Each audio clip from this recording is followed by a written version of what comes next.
Man hat uns gestoppt, aber nicht besiegt. Man hat unsere Stärke gefürchtet und unsere Freiheit begrenzt. Doch wir haben nichts verloren. Wir haben nur gewartet. En la Trans Am, Audi no fue derrotado, solo fue contenido. Y lo que vino después fue aún peor. Auf mein Kommando entfesselt die Hölle.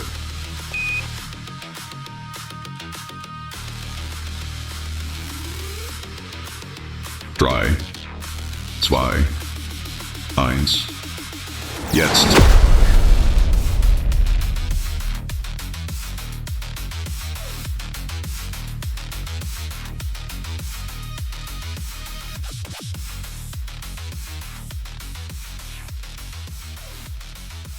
Hoy quiero recordar uno de los vehículos más influyentes en la historia deportiva de Audi y retroceder en el tiempo un poco más de 30 años. La marca germana ha sido y será una de las firmas más influyentes del mundo del motorsport, y esta es solo una de las muchas pruebas de ello. En los 80s, la irrupción de la tracción 4 en los mundiales de rally supuso toda una revolución, que en el caso de Audi vino acompañada de grandes éxitos. Los alemanes, deseosos de introducir esta nueva tecnología en otros campeonatos y ampliar sus triunfos, decidieron probar suerte en el continente americano, participando en la espectacular subida a Pikes Peak. El Audi 4 S1 dejó a todos boquiabiertos en la conocida carrera hacia las nubes. Recuerden que esto lo mencionamos hace un par de videos. En el Suzuki SX9 Pikes Peak, fábrica decide ingresar a Trans Am, una historia que por ahora la vamos a resumir porque merece su propio video. Audi confió en un equipo que ya mencionamos en el video del Jaguar XJR9, a Grupo 44 de Bob Tullius, para gestionar la escudería en la serie que acabamos de mencionar. Además, incorporaron pilotos como la leyenda Harley Haywood, el campeón del mundo de rally Walter Röhrl y Hans Stuck para pilotear estos coches. Una alineación realmente formidable. El contendiente fue el Audi 204. Este conseguía llevarse a la primera el título de fabricantes y pilotos en la Trans Am en 1988, con Harley Haywood al volante. Sin embargo, la marca de los 4 aros fue vetada en este campeonato tras esta temporada al introducirse en el reglamento la prohibición de equipar motorizaciones no americanas como excusa para tratar de frenar su superioridad. Ante esta triquiñuela, Audi no quiso abandonar las competiciones americanas, así que preparó un asalto para el campeonato de la IMSA, con el nuevo Audi 94 IMSA GTO. Para ello, los ingenieros tomaron como base el Audi 90, del que únicamente conservó la distancia entre ejes y el techo de acero del vehículo de serie. Todo el chasis de origen se sustituyó por una estructura tubular, con una carrocería sin puertas de 2 metros de anchos y fabricado en Kevlar, dándole un aspecto musculoso y agresivo. Para un peso de 1.205 kilos, el motor utilizado en el Audi fue el Audi 4 E1S2, que venía de cosechar grandes éxitos en el Mundial de Rallys, con una cilindrada de 2.2 litros, turbo, 5 cilindros en línea y una potencia de 720 caballos de fuerza. El coche podía acelerar de 0 a 100 km por hora en tan solo 3.1 segundos, con una velocidad máxima de 310 km por hora. Ahora bien, en lugar de confiar en Bob Tullius y su Grupo 44, Audi gestionó por sí misma la campaña en la IMSA, Harley Haywood manteniéndose en el equipo junto con el imponente Hans Stuck. Para el debut decidieron no participar en la carrera de Daytona y de Sebring ese año, ya que el coche todavía estaba en desarrollo. El GTU debutó en Miami. Aquí hubo problemas con la caja. Resulta que el motor daba tal par que la caja era insuficiente para contener esta potencia. Fue un contratiempo que se superó rápidamente. Stuck y Haywood lograron un doblete en Summit Point, en Virginia, en mayo del 89. Stuck volvió a ganar en Mid-Ohio, luego en Topeka, luego en Watkins Glen, luego en Lime Rock y luego en Laguna Seca. De hecho, esta carrera la mencionamos cuando vimos el video del F40LM, donde este coche, el Ferrari, llegó tercero. Audi terminó segundo en el campeonato de constructores. Muchos dicen que si hubiera competido en Daytona y Sebring, seguramente habrían ganado el campeonato. Para hablar de la parte técnica y el palmarés, quiero tocar un tema que a mí me sirvió mucho, es entender cuál es la diferencia entre el Audi 490 IMSA GTO, nuestro protagonista, y su predecesor, si se quiere, el Audi 200 de la Trans Am. Veamos brevemente su diferencia y esto nos va a dar parte técnica y vamos a hablar del desempeño del coche. Para empezar, la serie Trans Am la vimos cómo inició brevemente en el Corvette de los Chocron. En ese video tocamos cómo inició esa serie y cómo fue evolucionando. Les dejo el video abajo.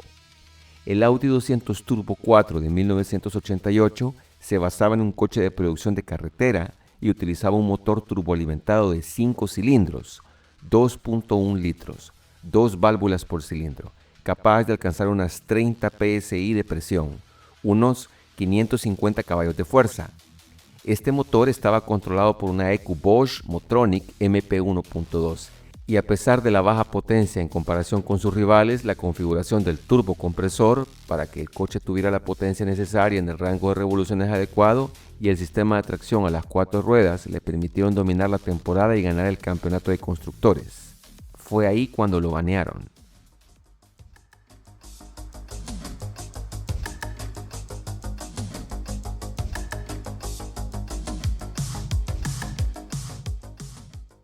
En comparación, el Audi 94 de la IMSA de 1989 era sumamente diferente.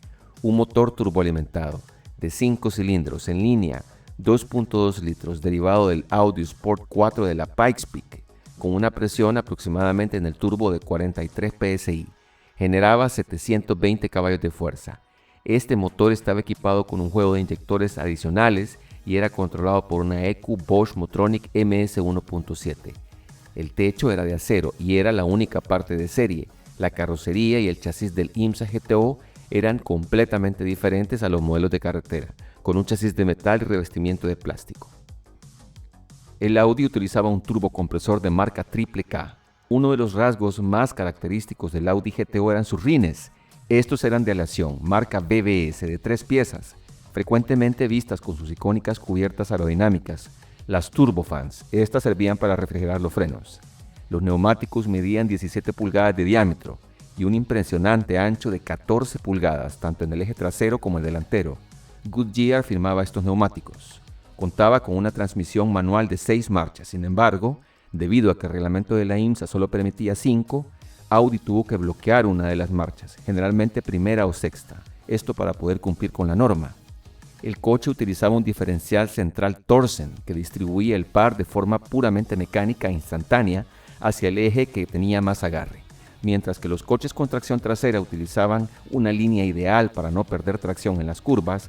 Los Audi podían utilizar trazadas exteriores e interiores. De hecho, Hans Stuck tuvo que cambiar su manera de conducir desde la Trans Am, ya que en la IMSA lo había dominado. Era el frenar con el pie izquierdo para poder acelerar con el derecho simultáneamente y así evitar el retraso o lag tan característico que tenía el motor. De la categoría GTO de la IMSA, es decir, de la categoría donde sus coches tenían una cilindrada mayor a 2 litros, la discutimos un poco en diferentes oportunidades. Ya hemos mencionado algunos, al Ferrari F40 LM, también al Nissan 300 ZX. Este sería nuestro tercer GTO de la IMSA. Nos queda mencionar al menos uno de los más famosos después, el Mercury Cougar XR7 de Roush Racing. Si se fijan, todos estos coches tenían motor V8 o V6. Audi, por su parte, tenía un pequeño y minúsculo motor de 5 cilindros en línea. Muchos competidores se burlaban del coche cuando llegó a la IMSA. El coche tuvo que vencer a todos estos rivales. Su principal adversario fue el Mercury Cougar, que ya mencionamos. De 15 carreras, el Audi ganó 7. Fue subcampeón en constructores, Hans Stuck tercero en pilotos y Harley Haywood cuarto. A medida que fue transcurriendo la temporada 89, la medida más inmediata que la IMSA tomó para frenar a Audi fue la imposición de lastres de peso adicionales. Al ver que la tracción total permitía velocidades de paso de curvas casi imposible para los coches de tracción trasera, los comisarios obligaron a Audi a correr con más peso para intentar igualar el rendimiento por vuelta. La IMSA introdujo normativas que limitaban el ancho de los neumáticos o penalizaban a los vehículos que no utilizaban una configuración de neumáticos escalonados, es decir, neumáticos más anchos en la parte trasera. Fabricantes como Ford y Chevrolet ejercieron una presión política inmensa. Argumentaban que el Audi no era un GTO puro, ya que su chasis tubular y motor de 5 cilindros no compartían nada con el modelo de calle y que la tracción total hacía que la competición fuera irrelevante para el marketing de sus propios deportivos de tracción trasera. Ante la perspectiva de reglamentos aún más restrictivos para la siguiente temporada, Audi decide abandonar la categoría GTO de la IMSA. Audi perdió el campeonato del 89, principalmente porque no participó en las primeras 2 carreras de resistencia, las 24 horas de Daytona y las 2 horas de Sebring. Si lo hubieran hecho, hubieran ganado la serie, incluso con lastres y las otras medidas que ya mencionamos. Pero la IMSA no podía permitir una hegemonía así, por parte de un fabricante que no fuera norteamericano. Al final, el Audi 94 GTO no fue solo un coche, fue una idea. La tracción 4 no llegó a competir, llegó a cambiar las reglas del juego. La vimos en rally, lo confirmamos en montaña, y en Norteamérica obligó a todo un sistema a reaccionar. Lastres, restricciones, cambios de reglamento, no para mejorar el espectáculo, sino para intentar detener lo inevitable. Aún así, el legado quedó. El Audi 94 IMSA GTO no necesitó ganar el campeonato para demostrar su punto. Ya había probado lo que necesitaba. El futuro era la tracción total. Y esto apenas era el comienzo, porque Audi no había terminado, solo estaba cambiando de escenario. El siguiente capítulo no sería en América, sería en casa. Pero esa es otra historia. Con esto cerramos este capítulo. Qué bueno que llegaron hasta acá. Les mando un gran abrazo. Nos vemos la siguiente semana con otro capítulo del deporte motor. Speed Lab 27. Cambio y fuera.